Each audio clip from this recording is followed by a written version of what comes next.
Hello दोस्तों, कैसे हैं आप सब। आशा करते हूँ आप सब बिल्कुल ठीक होंगे। तो चलिए ज्यादा देर बात नहीं करूंगी, मैं सेशन को आगे बढ़ा लेती हूँ। तो आज का फर्स्ट क्वेश्चन क्या है, 16 क्वेश्चन से स्टार्ट करेंगे हम। तो आज का फर्स्ट क्वेश्चन है हमारा, for prevention of measles in children nursing interventions include. मतलब बच्चों में खसरा या फिर मीजल्स की रोकथाम के लिए नर्सिंग हस्तक्षेपों में शामिल है। इनमें से क्या शामिल है बताइए। बच्चों में खसरा या फिर मीजल्स की रोकथाम के लिए नर्सिंग हस्तक्षेपों में शामिल है। क्या शामिल है? तो ऑप्शन ए है विटामिन ए सप्लीमेंटेशन, मतलब विटामिन ए अनुपूरक। ऑप्शन बी है आइसोलेशन ऑफ केसेस, मतलब मामलों को पृथक करना। ऑप्शन सी है हेल्थ एजुकेशन अबाउट वैक्सीनेशन, मतलब टीकाकरण पर स्वास्थ्य शिक्षा। ऑप्शन नंबर डी हमारा ऑल ऑफ द अबव। तो बताइए राइट आंसर क्या हुआ इसका। क्वेश्चन नंबर 16 का राइट आंसर बताइए क्या हुआ। तो राइट आंसर इसका हो जाएगा ऑल ऑफ द अबव। क्या हो जाएगा? ऑल ऑफ द अबव इसका राइट आंसर हो जाएगा। विटामिन ए अनुपूरक, मामलों को पृथक करना, टीकाकरण पर स्वास्थ्य शिक्षा, ये सभी इसके राइट आंसर है। ठीक है, खसरा रोकने के लिए ये सभी कदम आवश्यक हैं। ठीक है, तो ये सभी कदम आवश्यक है। Right answer option number D हो जाएगा। चलिए नेक्स्ट क्वेश्चन पर आते हैं। क्वेश्चन आता है हमारा 17 क्वेश्चन है हमारा, during growth and development when does a child typically start walking. मतलब विकास और वृद्धि के दौरान एक बच्चा सामान्यतः कब चलना शुरू करता है। बताइए, विकास और वृद्धि के दौरान एक बच्चा सामान्यतः कब चलना शुरू करता है। 3 मंथ में या 6 मंथ में या 9 मंथ में या फिर 12 मंथ्स में, कितने महीने में शुरू करता है बताइए। विकास और वृद्धि के दौरान एक बच्चा सामान्यतः कब चलना शुरू करता है बताइए। कब चलना शुरू करता है? तो वो करता है 12 मंथ्स में शुरू करता है। ठीक है, कब करता है? 12 मंथ्स में शुरू करता है, 12 महीने में शुरू करता है। ठीक है, कब करता है? 12 महीने में शुरू करता है। 12 से 15 महीने के बीच अधिकांश बच्चे चलना शुरू करते हैं। कब करते हैं? 12 से 15 महीने के बीच अधिकांश बच्चे चलना शुरू करते हैं। तो राइट आंसर इसका हो जाएगा ऑप्शन नंबर डी। आपको ऑप्शन के हिसाब से ही आंसर लगानी है। ठीक है, ऑप्शन के हिसाब से आपको राइट आंसर लगाना है। ठीक है, चलिए नेक्स्ट क्वेश्चन पर आते हैं। क्वेश्चन आता है हमारा 18 क्वेश्चन है हमारा, which is part of prevention paediatric nursing in community. मतलब सामुदायिक स्तर पर निवारक बाल चिकित्सा नर्सिंग का कौन सा हिस्सा है। बताइए, सामुदायिक स्तर पर बाल चिकित्सा नर्सिंग का कौन सा हिस्सा है, कौन सा हिस्सा है इनमें से। तो ऑप्शन ए है screening for growth and development, मतलब वृद्धि एवं विकास की जांच। ऑप्शन बी है treatment of severe acute disease only, मतलब केवल गंभीर रोगों का इलाज। ऑप्शन सी हमारा ओनली इन पेशेंट केयर, मतलब केवल अस्पताल देखभाल। ऑप्शन डी हमारा इग्नोरिंग इम्यूनाइजेशन, मतलब टीकाकरण की अनदेखी करना। तो राइट आंसर बताइए क्या हुआ इसका। क्वेश्चन नंबर 18 का राइट आंसर बताइए क्या हो जाएगा। तो राइट आंसर हो जाएगा इसका ऑप्शन नंबर ए। क्या हो जाएगा? ऑप्शन नंबर ए इसका करेक्ट आंसर हो जाएगा। Screening for growth and development, क्या हो जाएगा? Screening for growth and development इसका करेक्ट आंसर हो जाएगा, मतलब वृद्धि एवं विकास की जांच इसका राइट आंसर हो जाएगा। ठीक है, समय रहते विकृति पहचानने से उचित उपचार संभव होता है।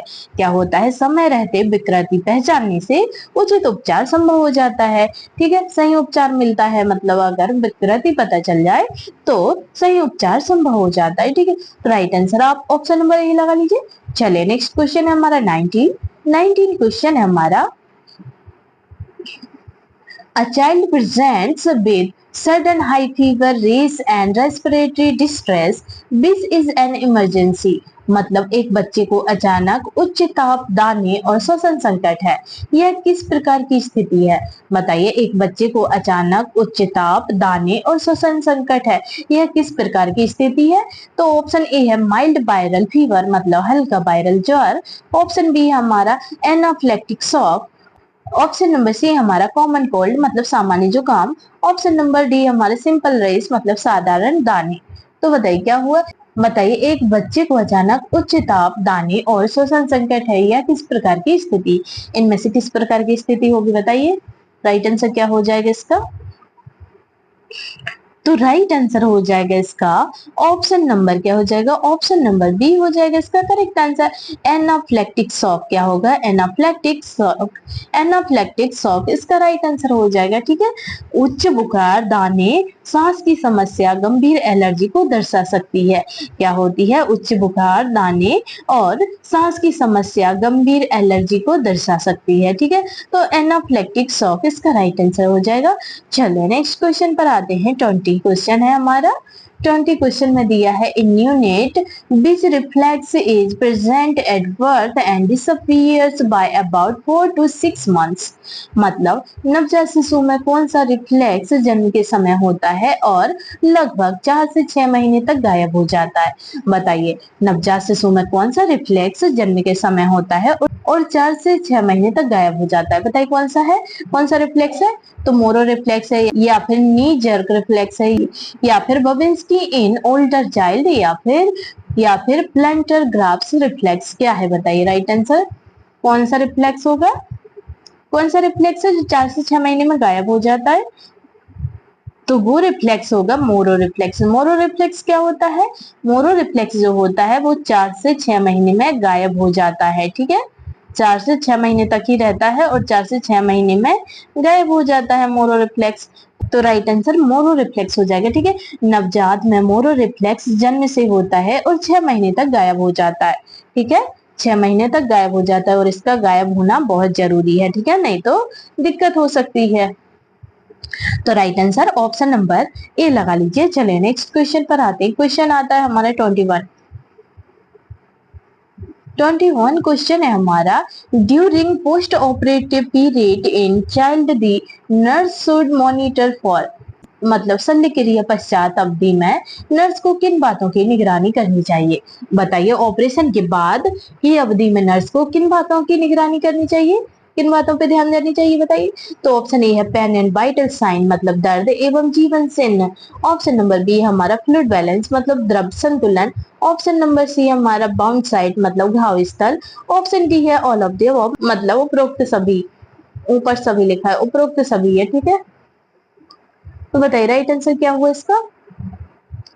शल्य क्रिया मतलब कि ऑपरेशन के बाद की अवधि में नर्स को किन बातों की निगरानी करनी चाहिए। तो इन सभी की निगरानी करनी चाहिए। दर्द एवं जीवन चिन्ह भी देखना चाहिए, द्रव संतुलन का भी पता करना चाहिए, घाव स्थल का भी पता करना चाहिए। तो ये सभी इसके राइट आंसर हो जाएंगे। ठीक है, ऑल ऑफ द अबव इसका राइट आंसर हो जाएगा।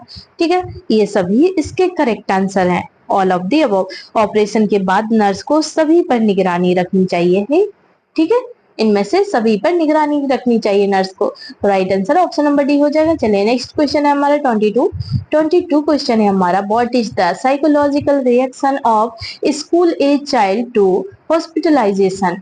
मतलब विद्यालय आयु स्कूल एज बच्चे की अस्पताल में भर्ती होने पर मनोवैज्ञानिक प्रतिक्रिया क्या हो सकती है।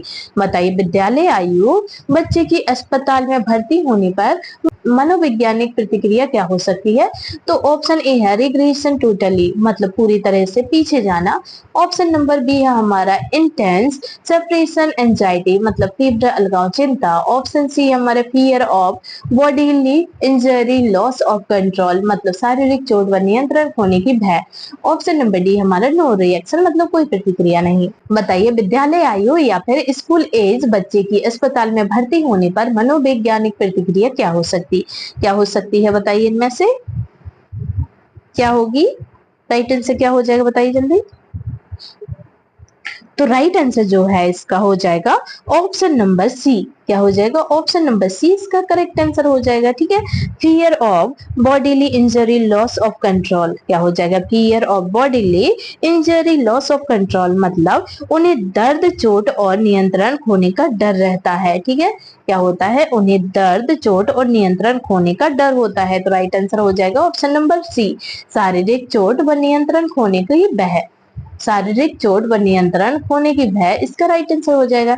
चलिए नेक्स्ट क्वेश्चन है हमारा 23 क्वेश्चन में दिया है in preventive nursing for paediatric growth chart plotting helps in. मतलब बालों के लिए निवारक नर्सिंग में विकास चार्ट मतलब ग्रोथ चार्ट का प्लॉट करना किसमें मदद करता है। बताइए बालों के लिए निवारक नर्सिंग में विकास चार्ट या फिर ग्रोथ चार्ट का प्लॉट करना किसमें मदद करता है। इनमें से किसमें मदद करता है बताइए। ऑप्शन ए है डिटेक्टिंग ग्रोथ फिल्टरिंग मतलब वृद्धि में कमी का पता लगाना। ऑप्शन बी है ट्रीटमेंट ऑफ अपेंडिसाइटिस मतलब अपेंडिसाइटिस का इलाज। ऑप्शन सी है सर्जिकल करेक्शन मतलब शल्य चिकित्सा सुधार। ऑप्शन डी हमारा ओनली इम्यूनाइजेशन स्केड्यूलिंग मतलब केवल टीकाकरण अनुसूची। तो राइट आंसर क्या हो जाएगा इसका? क्वेश्चन नंबर 23 का राइट आंसर बताइए। तो राइट आंसर हो जाएगा इसका ऑप्शन नंबर ए। क्या हो जाएगा? ऑप्शन नंबर ए हो जाएगा इसका correct answer. Detecting growth filtering. क्या हो जाएगा? डिटेक्टिंग ग्रोथ फिल्टरिंग इसका राइट आंसर हो जाएगा। मतलब वृद्धि में कमी का पता लगाना। क्या होगा? वृद्धि में कमी का पता लगाना इसका करेक्ट आंसर हो जाएगा। ठीक है। विकास चार्ट में बच्चों की वृद्धि पर नहीं, विकास चार्ट में बच्चे की वृद्धि दर का अंदाजा लगाया जाता है। क्या होता है? विकास चार्ट में बच्चे की वृद्धि दर का अंदाजा लगाया जाता है। ठीक है। Right answer option number A लगा लीजिए।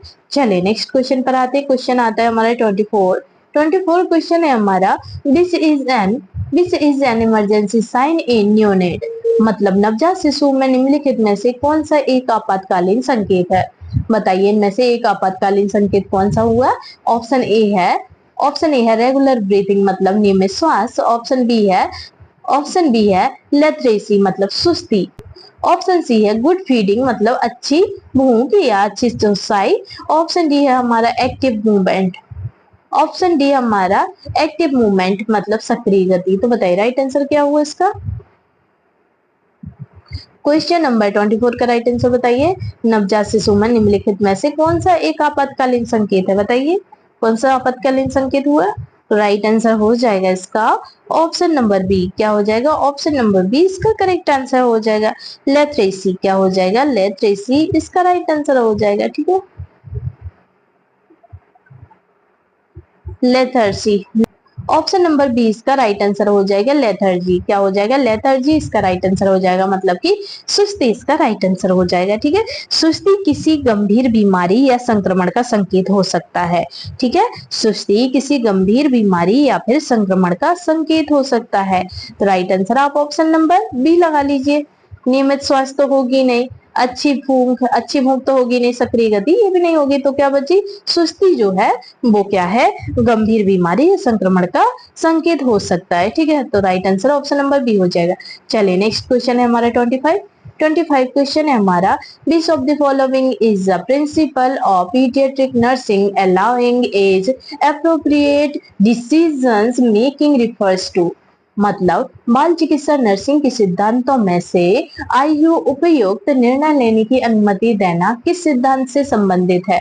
बताइए बाल चिकित्सा नर्सिंग के सिद्धांतों में से आयु उपयुक्त निर्णय लेने की अनुमति देना किस सिद्धांत से संबंधित है? तो ऑप्शन ए है प्रिंसिपल ऑफ ऑटोनॉमी मतलब स्वायत्तता का सिद्धांत। ऑप्शन नंबर बी हमारा प्रिंसिपल ऑफ सेफ्टी मतलब सुरक्षा का सिद्धांत। ऑप्शन सी हमारा प्रिंसिपल ऑफ जस्टिस मतलब न्याय का सिद्धांत। ऑप्शन डी प्रिंसिपल ऑफ बेनिफिशियंस मतलब कल्याण का सिद्धांत। तो राइट आंसर बताइए बाल चिकित्सा नर्सिंग के सिद्धांतों में से आयु उपयुक्त निर्णय लेने की अनुमति किस सिद्धांत से संबंधित है? इनमें से कौन सा सिद्धांत है? बताइए कौन से सिद्धांत से संबंधित है इनमें से? राइट आंसर क्या हो जाएगा क्वेश्चन नंबर 25 का? तो राइट आंसर हो जाएगा इसका ऑप्शन नंबर ए। क्या हो जाएगा? ऑप्शन नंबर ए इसका करेक्ट आंसर हो जाएगा प्रिंसिपल ऑफ ऑटोनॉमी। क्या हो जाएगा? प्रिंसिपल ऑफ ऑटोनॉमी इसका राइट आंसर हो जाएगा। स्वायत्तता का सिद्धांत क्या होगा? स्वायत्तता का सिद्धांत इसका राइट आंसर हो जाएगा। ठीक है। बच्चों को उनकी उम्र के अनुसार निर्णय लेने की स्वतंत्रता दी जाती है। क्या होती है? बच्चों को उनकी उम्र के अनुसार निर्णय लेने की स्वतंत्रता दी जाती है। तो right answer option number A हो जाएगा। चलिए नेक्स्ट क्वेश्चन है हमारा 26 क्वेश्चन है हमारा। What is the appropriate nursing care for a neonate born at 34 weeks preterm तो मतलब 34 सप्ताह पूर्व काल में मतलब 34 सप्ताह पूर्व काल में जन्मे नवजात के लिए उपयुक्त नर्सिंग देखभाल क्या है? बताइए 34 सप्ताह पूर्व काल में जन्मे नवजात के लिए उपयुक्त नर्सिंग देखभाल क्या होगी? तो ऑप्शन ए है free air on warm surface मतलब गर्म सतह पर नंगे रखना।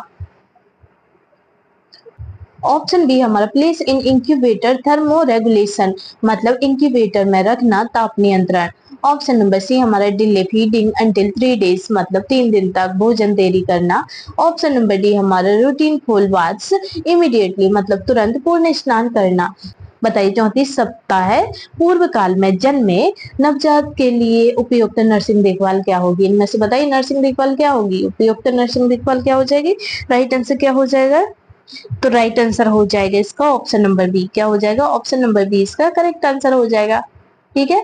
Place in incubator thermo regulation, मतलब इंक्यूबेटर में रखना ताप नियंत्रण। ठीक है, क्या होगा? इंक्यूबेटर में रखना ताप नियंत्रण, इसका राइट आंसर हो जाएगा। ठीक है, right answer option number B हो जाएगा। समय से पहले जन्मे शिशु का तापमान नियंत्रित करने हेतु इंक्यूबेटर जरूरी है। क्या होता है? समय से पहले जन्मे शिशु का तापमान नियंत्रित करने हेतु इंक्यूबेटर जरूरी है।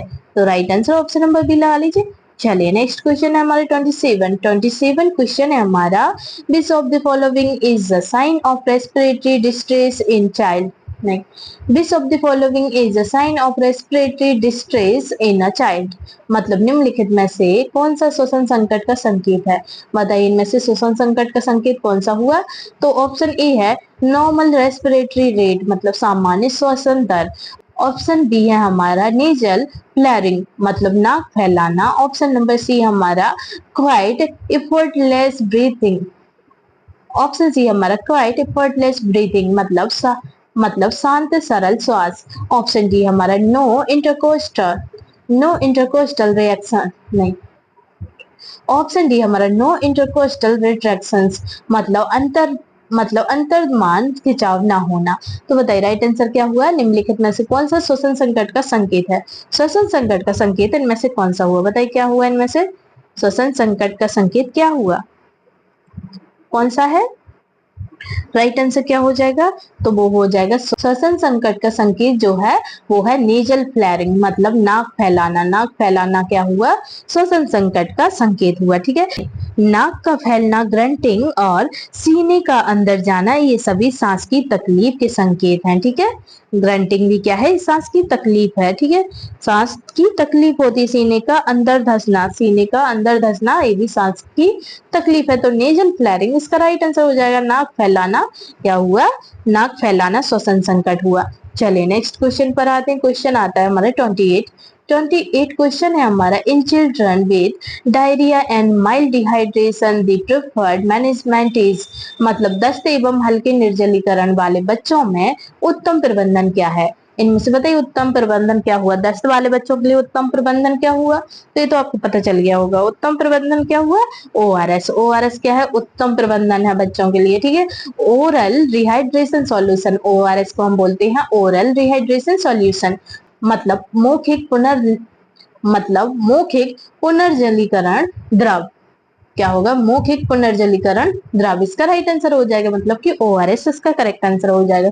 बच्चों में डायरिया के लिए क्या देते हैं? ओआरएस देते हैं। डायरिया के कारण हल्के निर्जलीकरण में सबसे पहले ओआरएस दिया जाता है। ठीक है, ओआरएस सबसे अच्छा तरीका हुआ। निर्जलीकरण के लिए ओआरएस सबसे जरूरी है। निर्जलीकरण के लिए ओआरएस जरूरी है। ठीक है, चलिए नेक्स्ट क्वेश्चन पर आते हैं। क्वेश्चन आता है 29 क्वेश्चन है हमारा, which of the following is a developmental milestone for a 2 year old child, मतलब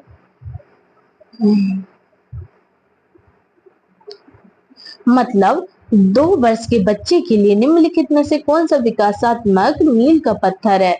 बताइए 2 वर्ष के बच्चे के लिए निम्नलिखित में से इनमें से कौन सा विकासात्मक मील का पत्थर है? बताइए कौन सा है? तो ऑप्शन ए है रन्स वेल, मतलब अच्छी तरह दौड़ना। ऑप्शन बी हमारा use of 10 to 20 word sentences, मतलब 10 से 20 शब्दों वाले वाक्य उपयोग करना। ऑप्शन सी हमारा build tower of 6 to 7 blocks, मतलब 6 से 7 ब्लॉकों का टावर बनाना। ऑप्शन नंबर डी हमारा ड्रॉस अ डिटेल्ड ह्यूमन फिगर, मतलब मानव आकृति विस्तार से बनाना। तो बताइए राइट आंसर क्या हुआ? क्वेश्चन नंबर 29 का राइट आंसर बताइए क्या हो जाएगा? 2 वर्ष के बच्चे के लिए निम्नलिखित में से कौन सा विकासात्मक मील का पत्थर है? कौन सा विकासात्मक मील का पत्थर है? राइट आंसर क्या हुआ इसका? तो राइट आंसर हो जाएगा इसका ऑप्शन नंबर सी। क्या हो जाएगा? ऑप्शन नंबर सी इसका करेक्ट आंसर हो जाएगा। Builds tower of 6 to 7 blocks, मतलब 6 से 7 ब्लॉकों का टावर बनाना। क्या होगा? 6 से 7 ब्लॉकों का टावर बनाना इसका राइट आंसर हो जाएगा। 2 वर्ष की उम्र में बच्चा 6 से 7 ब्लॉकों का टावर बना सकता है। यह एक प्रमुख विकासात्मक मील का पत्थर है। ठीक है, क्या है ये? यह एक विकासात्मक मील का पत्थर हुआ। तो राइट आंसर आप ऑप्शन नंबर सी लगा लीजिए। चलिए नेक्स्ट क्वेश्चन पर आते हैं। क्वेश्चन आता है 30। क्वेश्चन है हमारा, if a newborn's heart rate falls below 60 per minute during resuscitation, the nurse should, मतलब यदि नवजात का हृदय दर पुनरुत्पादन के दौरान 60 पर मिनट के नीचे हो जाए तो नर्स क्या करे? बताइए, यदि नवजात की हृदय दर पुनरुत्पादन के दौरान 60 पर मिनट के नीचे हो, 60 पर मिनट से नीचे हो जाए तो नर्स क्या करेगी नर्स इनमें से? तो ऑप्शन ए है कंटिन्यू वेंटिलेशन ओनली, मतलब केवल वेंटिलेशन जारी रखें। ऑप्शन बी हमारे बिगिन चेस्ट कंप्रेशन, मतलब छाती दबाव, मतलब सीपीआर शुरू करें। ऑप्शन नंबर सी हमारा स्टॉप रेस्ट्रिक्शन, मतलब पुनरुत्पादन बंद करें। ऑप्शन नंबर डी हमारा गिव ओरल ग्लूकोज, मतलब मौखिक ग्लूकोज देना। तो बताइए राइट आंसर क्या हुआ? यदि नवजात की हृदय दर पुनरुत्पादन के दौरान 60 पर मिनट से नीचे हो जाए, अगर 60 से नीचे हो रही है हृदय दर, तो नर्स क्या करेगी नर्स? तो नर्स जो है वो क्या करेगी? 60 से अगर नीचे होगी तो छाती पर दबाव करेगी, सीपीआर देगी नर्स। बिगिन चेस्ट कंप्रेशंस, क्या करेगी नर्स? बिगिन चेस्ट कंप्रेशंस, मतलब छाती दबाव शुरू करेगी, सीपीआर शुरू करेगी। ठीक है, तो right answer option number B हो जाएगा। यदि नवजात की हृदय दर 60 पर मिनट से कम हो जाए तो छाती दबाना या फिर सीपीआर शुरू किया जाना चाहिए। ठीक है, क्या करना चाहिए? सीपीआर शुरू करना चाहिए अगर 60 से कम हो रही है। ठीक है, बच्चे की बात हो रही है, बड़े की बात नहीं हो रही, नवजात शिशु की बात हो रही। नवजात शिशु की अगर 60 से कम हार्ट रेट चल रही है, कम हृदय गति चल रही है, तो सीपीआर देना शुरू करना चाहिए। सीपीआर नवजात को कैसे देते हैं? अंगूठे से देते हैं। ठीक है, हमारा जो अंगूठा होता है उससे सीपीआर दिया जाता है नवजात को। ठीक है, तो राइट आंसर आप ऑप्शन नंबर बी लगा लीजिए।